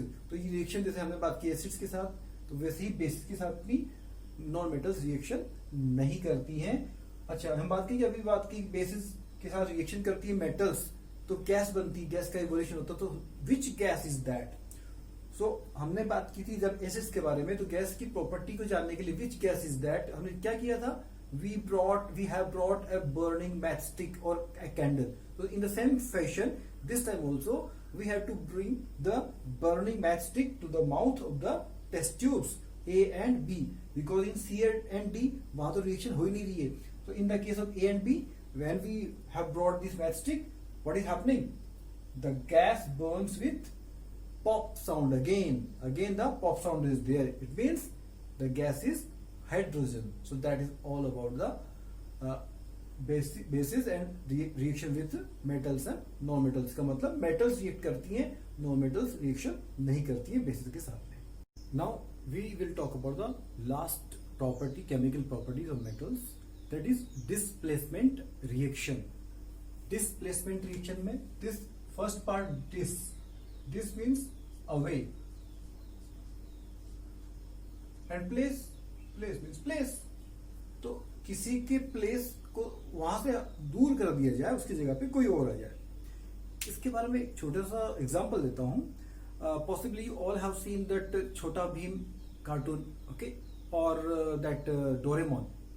In Chhota Bheem cartoon, Kalia is that much robust, okay, and Dholu Bholu weak, thin, okay. So if suppose Dholu Bholu के पास कोई कुछ है, कुछ टॉय है या कुछ खेल रहे हैं वो, तो बीच में कालिया आएगा और एक को हटा देगा और कि मुझे खेलना है, बिकॉज ही इज स्ट्रॉन्गर। तो वो ज्यादा स्ट्रॉन्गर है, तो उनमें से जो वीकर को एक को हटा देगा, उसकी जगह पे खुद आ जाएगा। मतलब स्ट्रॉन्ग ने वीक को उसकी जगह से रिप्लेस कर दिया, डिस्प्लेस कर दिया। दूसरा एग्जाम्पल हम बात करें नोबिता और जियान के बारे में, डोरेमोन कार्टून में। वहां पर क्या होता है, Gian is stronger but Nobita is very weak in that bulky terms of the body. So Gian replace कर देता है, डिस्प्लेस कर देता है नोबिता को, उसके दोस्तों के साथ खेलते हुए अगर होता है तो जियान उसको डिस्प्लेस कर देता है। क्यों? Because Gian is stronger, Nobita is weaker. तो मेटल्स में भी ऐसा होता है कि जो स्ट्रॉन्ग मेटल होती है वो वीक मेटल को डिस्प्लेस कर देती है उसके सॉल्यूशन से। कैसे कर देती है? उसके सॉल्ट सॉल्यूशन से। कैसे कर देती है? तो इसके लिए एक एक्टिविटी की बात करेंगे। टुक 5 बीकर्स, 5 बीकर्स लेते हैं, labelled as A B C D and E, पांचों को लेबल कर दिया। Took 50 ml water in each, हर एक में 50 ml वाटर ले लिया है। Dissolve 1 spoonful of following substances, और सब में क्या क्या डालना है इसकी बात करते हैं। फर्स्ट वाले में कॉपर सल्फेट डालना है प्लस जिंक ग्रेन्यूल डालना है। ये एक सॉल्ट है और ये zinc granule, zinc metal. Copper sulphate second वाले में plus iron nails, iron metal. Copper sulphate तो हुई CSO4। जिंक सल्फेट थर्ड वाले में, जिंक सल्फेट सॉल्ट डालना है plus copper turning, copper metal आ गई थर्ड वाले में। नेक्स्ट आयरन सल्फेट सॉल्ट डालना है और कॉपर टर्निंग डालनी है, कॉपर मेटल। और फिफ्थ में जिंक सल्फेट डालना है प्लस आयरन नेल। तो ये पांचों क्या है, सॉल्ट्स हैं, और ये इधर क्या है, मेटल्स हैं। तो सॉल्ट प्लस मेटल्स वाटर में हमने डाल दी है, और then kept the beakers undisturb for some time, पांचों बीकर्स को विदाउट डिस्टर्ब किए हमने रख दिया है फॉर सम टाइम। और after some time when we observe these 5 beakers, then what we observed, you can see in the figure what we observed in beaker A and B, first and second A and B beaker में ही change आया है, colour has been change, colour change हो गया है। Wow, copper sulphate का colour कैसा है, blue, first वाले बीकर में ब्लू कलर है, और चेंज कैसा हो गया, कलर है ही नहीं, गायब हो गया, the colour has been disappeared. इन B also the color was blue in the before we started the activity, it was blue in color, but after some time the color has been changed, it has been changed into green color. Wow, so why these two has changed, the color has been changed, why not in these three, इसका मतलब stronger weaker का कुछ मामला है क्या, तो इसकी बात करते हैं।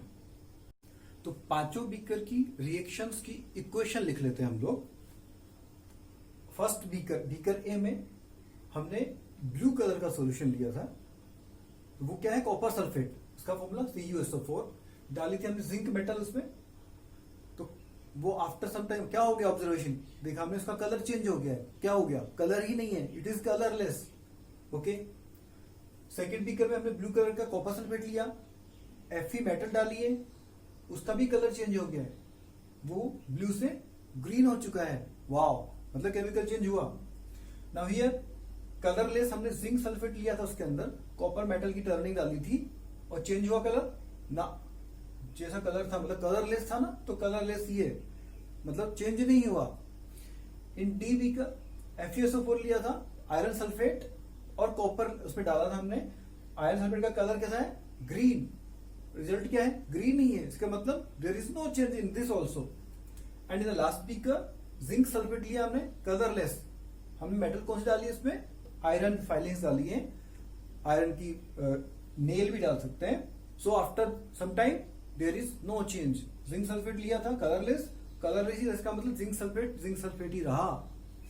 तो ऐसा क्यों हुआ कि फर्स्ट एंड सेकंड में चेंज आया, ब्लू कलर से कलरलेस हो गया और ब्लू से ग्रीन हो गया, बाकी में चेंज नहीं हुआ। तो देखते हैं, बात करते हैं। ये सॉल्ट सॉल्यूशन है जिनमें मेटल है, इसमें कॉपर मेटल है, इसमें भी कॉपर मेटल, इसमें जिंक मेटल, इसमें आयरन मेटल, इसमें जिंक मेटल, और ये हमने इसमें जिंक अलग से डाला है, सॉरी अलग अलग मेटल डाली है, zinc, iron, copper and iron. तो ये भी मेटल है और ये भी इनमें मेटल है।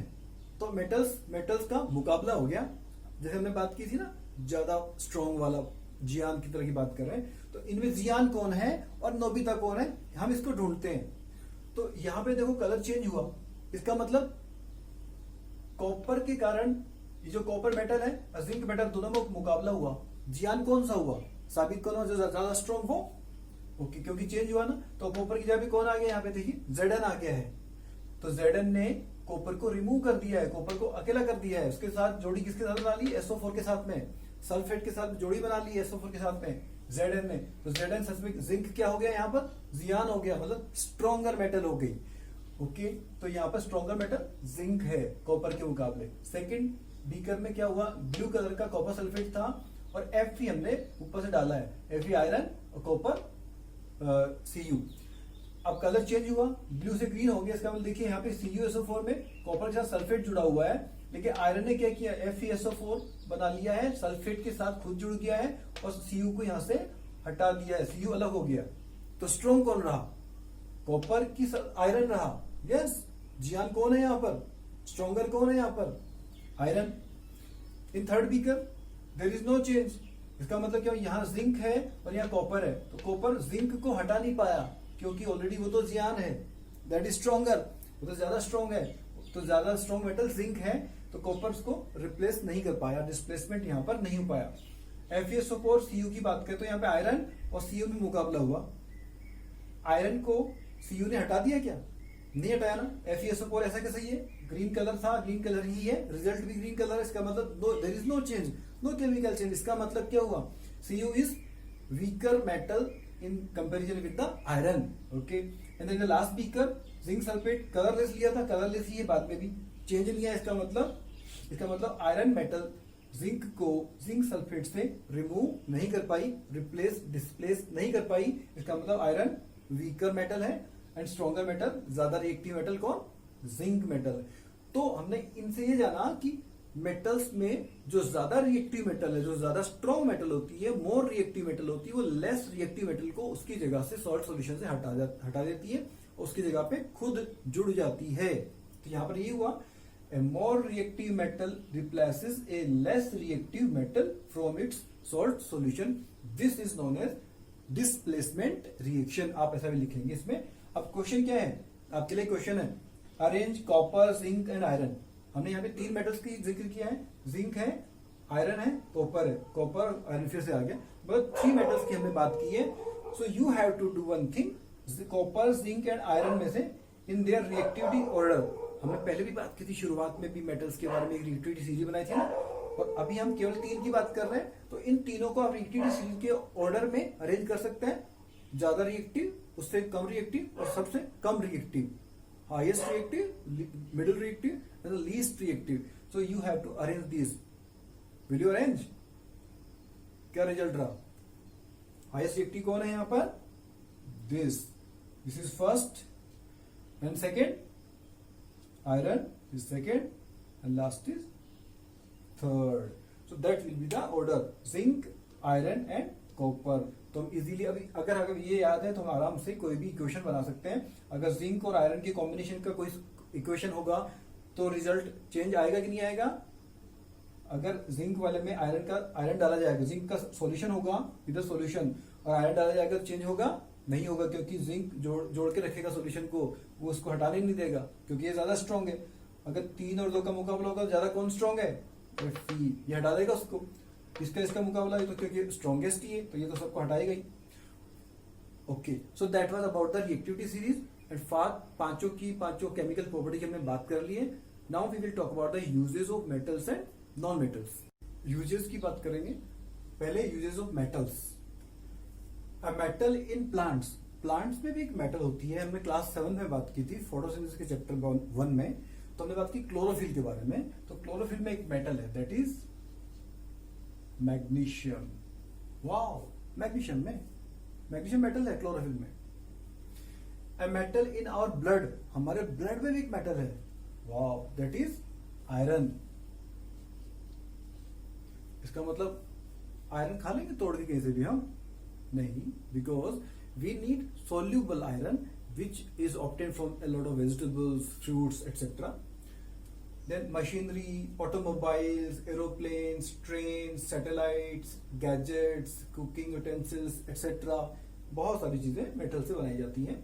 Then uses of non metals. कुछ नॉन मेटल्स के बारे में बात करते हैं.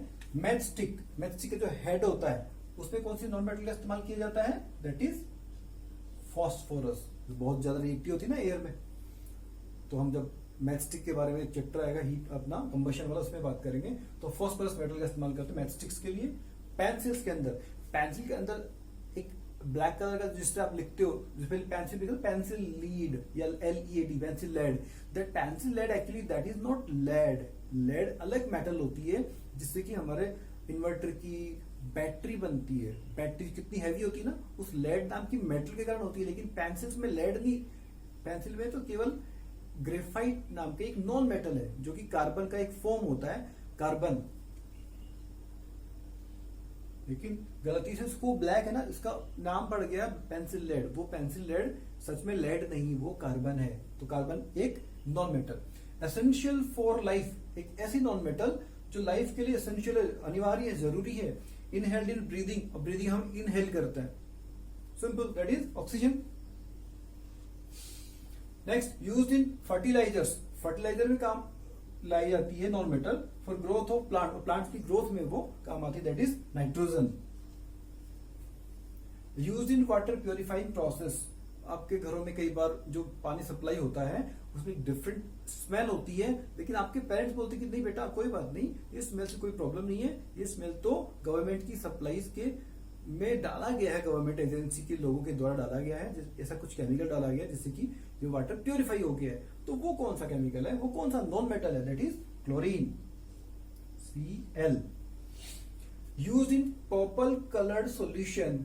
एक पर्पल कलर के सॉल्यूशन में काम आती है non metal, which is applied on wounds as antiseptic. जो वोन्ड्स पर, घावों के ऊपर एंटीसेप्टिक के रूप में लगाई जाती है purple colour solution, that is iodine. Tinker iodine. Class 6 में हमने बात की इसके बारे में, सॉल्यूशन के बारे में, आप देखते ही हैं. यूज्ड इन क्रैकर्स, और पटाखों में भी इस्तेमाल होती है एक नॉन मेटल जिसका नाम है sulphur.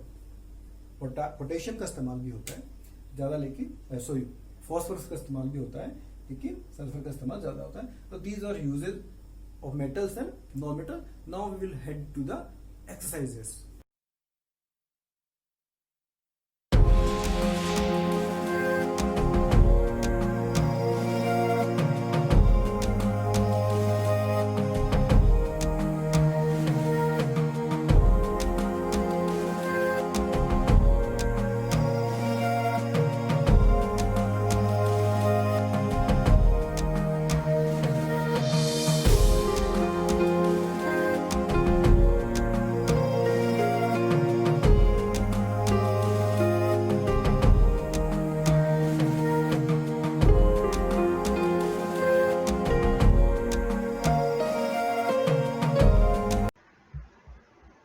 So now we will talk about the questions, exercises.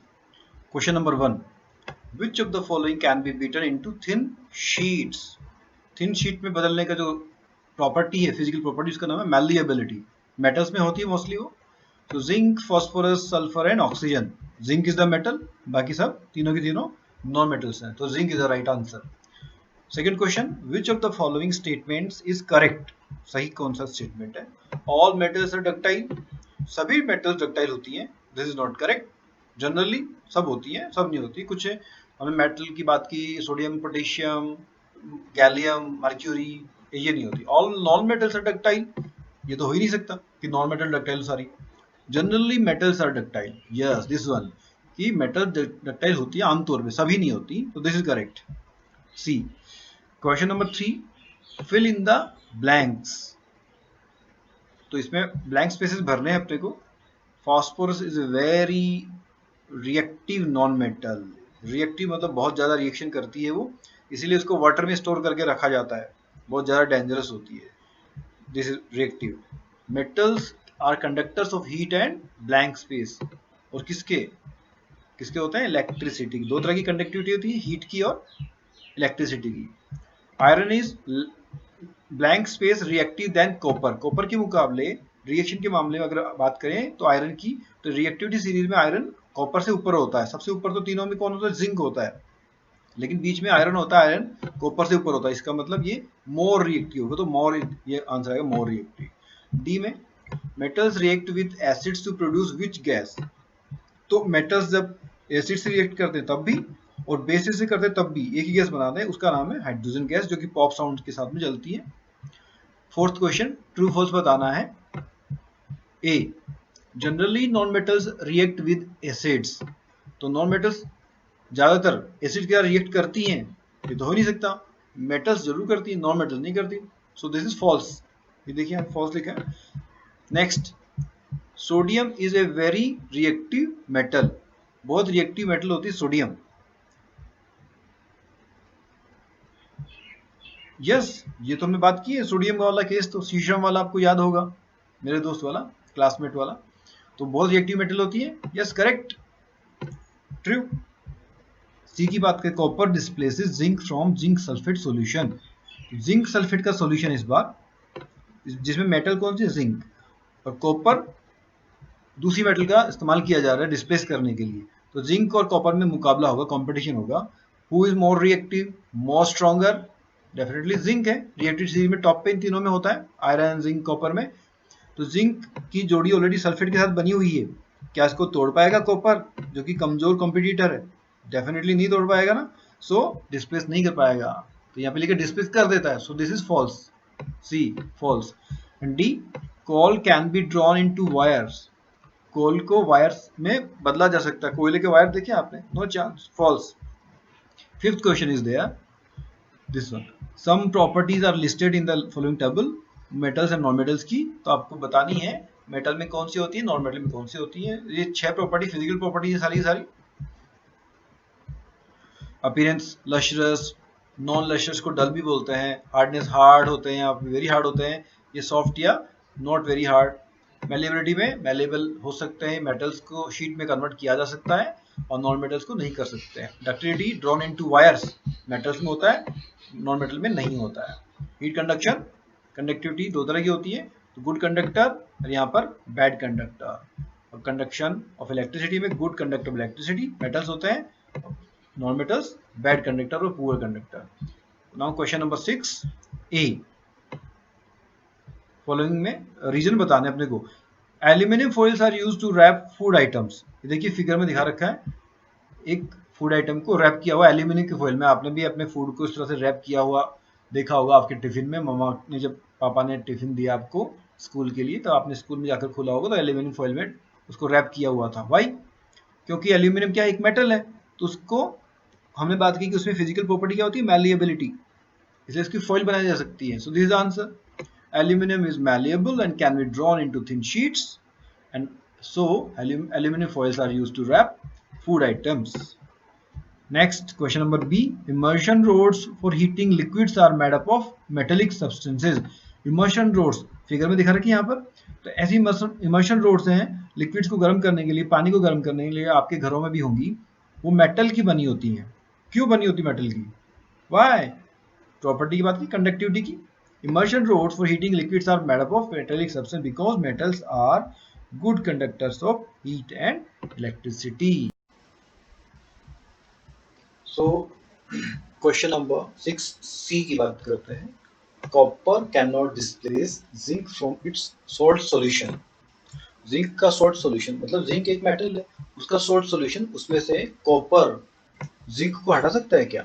Copper भी एक मेटल है, जिंक भी एक मेटल है, तो यहाँ पर मेटल्स का कंपटीशन होगा, तो जो हायर ऑर्डर में होगी रिएक्टिविटी सीरीज में, ज्यादा ज्यादा रिएक्टिव होगी वो वाली डिस्प्लेस करेगी। तो हमने बात की थी जिंक, कॉपर और आयरन की रिएक्टिविटी सीरीज में सबसे टॉप पे होती है जिंक। इसका मतलब कॉपर से भी डेफिनेटली वो हायर ऑर्डर में ही है, आयरन से भी ऊपर है, तो कॉपर कर सकता है डिस्प्लेस? नहीं कर सकता। सो this is the answer in this.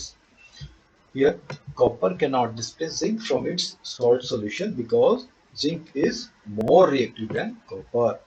Question number D is this. Sodium and potassium are stored in kerosene. Sodium और पोटेशियम को केरोसिन में स्टोर करके रखते हैं। हमने बात की थी सोडियम और पोटेशियम दोनों बहुत ही ज्यादा रिएक्टिव मेटल होती है एयर के साथ में, इसलिए इनको एयर के कांटेक्ट में आने से बचाने के लिए केरोसिन में स्टोर करके रखा जाता है। सी श्याम का एग्जांपल आपको याद होगा ही स्टोरी उसकी। तो sodium and potassium are highly reactive metals which readily react, readily मतलब very fast, react with atmospheric oxygen क्योंकि एयर में होती है, to catch fire, तो तुरंत आग पकड़ लेती है। Hence sodium and potassium are stored in kerosene और mineral oil, केरोसिन में भी कर सकते हैं और मिनरल ऑयल में भी कर सकते हैं, which are inert और non reactive। ये दोनों क्या होते हैं? इनर्ट होते हैं, यानी रिएक्शन नहीं करते हैं, दोनों के बीच में कॉन्टेक्ट नहीं आने देते, एयर और सोडियम और पोटेशियम के बीच में। क्वेश्चन नंबर 7 की बात करते हैं। Can you store the lemon pickle in an aluminium utensil? Aluminium के बर्तन में, एल्यूमिनियम एक मेटल है, उसके बर्तन में आप लेमन का पिकल, अचार स्टोर करके रख सकते हैं क्या? तो लेमन पिकल मतलब एसिड बनता है उसके अंदर, और एल्यूमिनियम एक मेटल है, तो मेटल और एल्यूमिनियम के पिकल के एसिड की दोनों की रिएक्शन हो जाएगी। हमने बात की थी मेटल्स रिएक्ट करती हैं जनरली एसिड के साथ में, क्या बनाती हैं? Salt and gas. तो अचार तो खराब हो गया ही, पिकल तो खराब हो गई, यूटेंसिल भी, बर्तन भी हमारा खराब हो जाएगा। Pickle consist of acids, pickle में एसिड्स होते हैं which react with aluminum metal to produce salt and hydrogen, and so the pickle will be spoiled. Hence pickle is not stored in aluminum utensil. तो भी किस में store करते हैं? Glass में, ग्लासवेयर, कांच के बर्तन, या फिर प्लास्टिक वेयर में भी करते हैं। Match the substances in A to with the user in column B. तो लेफ्ट में सब्सटेंस का नाम लिखा है, मटेरियल का नाम, और राइट में उसका यूज क्या होता है। तो ये मिसमैच्ड है, ये मैच्ड कॉलम यहाँ पर आपके लिए दिया गया है, मैंने कर दी ऑलरेडी। गोल्ड ज्वेलरी, आयरन की मशीनरी, एल्यूमिनियम का रैपिंग फूड में काम लेते हैं, कार्बन यूज इन फ्यूल जैसे हम कोयले की बात करें, कॉपर इलेक्ट्रिक वायर बनते हैं, और मर्क्यूरी थर्मोमीटर में काम आता है। Okay, next 9th question. What happens when, कब होगा, सॉरी क्या होगा अगर, क्या? Dilute sulphuric acid is poured on a copper plate, copper plate पे डालते हैं डाइल्यूट सल्फ्यूरिक एसिड। हमने बात की थी मेटल्स जनरली रिएक्ट करती है मेटल्स के साथ में, एसिड्स के साथ में मेटल्स की रिएक्शन होती है, लेकिन हमने कॉपर के सिलसिले में देखा था कि कॉपर रिएक्शन नहीं करती है, यहाँ तक कि HCl के बाद में डाइल्यूट सल्फ्यूरिक एसिड से भी नहीं करती है। तो उसके लिए कॉपर सल्फेट, कॉपर की रिएक्शन कराने के लिए चाहिए concentrated sulfuric acid. Okay, so this is the question. Last में इस क्वेश्चन में लिखा है right word equations of the reactions involved. तो जो भी रिएक्शन होगी उनकी वर्ड इक्वेशन भी लिखना है, मतलब जो केमिकल है उसका फॉर्मूला नहीं लिखना है, वर्ड लिखना है उसका। Wow, but from class 9th onwards definitely you have to write the symbols and the formulas also. In this class, X class, you are having this, you can say, benefit that you are not having the necessity to learn the formula, but you should try to learn from this year only. So this is the answer. No reaction occurs when dilute sulfuric acid is poured on a copper plate. Dilute डालते हैं तब तो कुछ नहीं होता है, but however when concentrated sulfuric acid is poured on a copper plate, hydrogen gas evolves along with the formation of blue colored copper sulfate crystal. और ये केमिकल रिएक्शन वाली है, देखिए Cu प्लस H2SO4 जो कि कॉन्सेंट्रेटेड है, तो reaction होती है CSO4 प्लस H2, सॉल्ट बन जाता है, वो अंदर रहता है बीकर में या टेस्ट ट्यूब में जहाँ हमने किया है काम, और H2 गैस निकल जाती है बाहर। Next question number B, iron nails are placed in a copper sulphate solution. Copper sulphate का जो ब्लू कलर का सॉल्यूशन है, अगर उसमें आयरन नेल को रखा जाए तो क्या होगा? तो कॉपर भी एक मेटल है कॉपर सल्फेट के अंदर, और आयरन भी एक मेटल है, तो दोनों मेटल्स का कॉम्पिटिशन होगा यहाँ पर फिर से। तो कौन जीतेगा? Which is more reactive? So in case of iron and copper, who is reactive more? Iron. Iron की नेल्स डाली जा रही है, तो आयरन क्या करेगा? आयरन अकेला है अभी, जोड़ी किसकी है? कॉपर की और सल्फेट की, तो कॉपर सल्फेट की जोड़ी तोड़ देगा iron, because this is more reactive. तो आयरन आ जाएगा कॉपर की जगह पर, कॉपर को बाहर कर देगा, क्या बन जाएगा? Iron sulphate. So this the answer here, iron being more reactive displaces copper from copper sulfate, copper sulfate से हटा देता है। Okay, in this reaction blue colour वाला जो कॉपर सल्फेट है उसका कलर गायब हो जाता है, क्योंकि क्या बन जाता है? Iron sulphate. कलर कौन सा आ जाता है? ग्रीन कलर आ जाता है। This is the reaction here, Fe plus CuSO4। Fe मतलब आयरन, जिसके कीलों का इस्तेमाल किया गया है, copper sulphate blue colour solution में बन जाता है green colour, which is iron sulphate FeSO4, और कॉपर कील के ऊपर जम जाता है। नेक्स्ट क्वेश्चन नंबर 10, सलोनी। एट्स बी में 3 सलोनी है ना, उनमें से कोई एक होगी, कौन सी होगी आपको डिसाइड करना है। Took a piece of burning charcoal, burning charcoal मतलब जलता हुआ कोयले का पीस लिया सलोनी ने, and collected the gas evolved in a test tube, और टेस्ट ट्यूब में इसकी जो गैस निकल रही थी इसके कारण उस गैस को टेस्ट ट्यूब में कलेक्ट कर लिया। तो ये हमने एक्टिविटी की बात की थी, तो सल्फर के बारे में बात की कि सल्फर को हमने चम्मच में फ्लैग्रेटिंग स्पून में लेकर हमने इसको बर्न किया था और गैस को कलेक्ट कर लिया था गैस जार में। तो यहाँ पर सलोनी ने किसकी गैस को कलेक्ट किया? चारकोल की गैस को। चारकोल मतलब कोयला, कोयला मतलब carbon. So the questions are here. How will she find the nature of the gas? तो गैस जो बनी उसकी नेचर का पता कैसे लगाएगी? हमने बात की सल्फर से बनने वाली SO2 का पता कैसे लगाया था? हमने पानी में घोल कर। तो यहाँ पर भी पानी घोलने के लिए हम उसको सलोनी को बोलेंगे। And write down word equation. फिर इसके बाद word equation भी लिखनी है। So first, in a test tube containing gas, Saloni has to add a few drops of water. पानी डालना, उसके अंदर गैस जो बनी है, पानी डालने में उसको अच्छे से हिलाना। Now cover the test tube and shake well, अच्छे से इसको शेक वेल करना, अच्छे से हिलाना है। After shaking test the solution with blue litmus. अब ब्लू लिटमस पेपर डालेंगे, कॉन्टैक्ट में लेकर आएंगे, तो ब्लू लिटमस पेपर का कलर रेड में कन्वर्ट हो जाएगा। इसका मतलब एसिडिक है उसकी नेचर।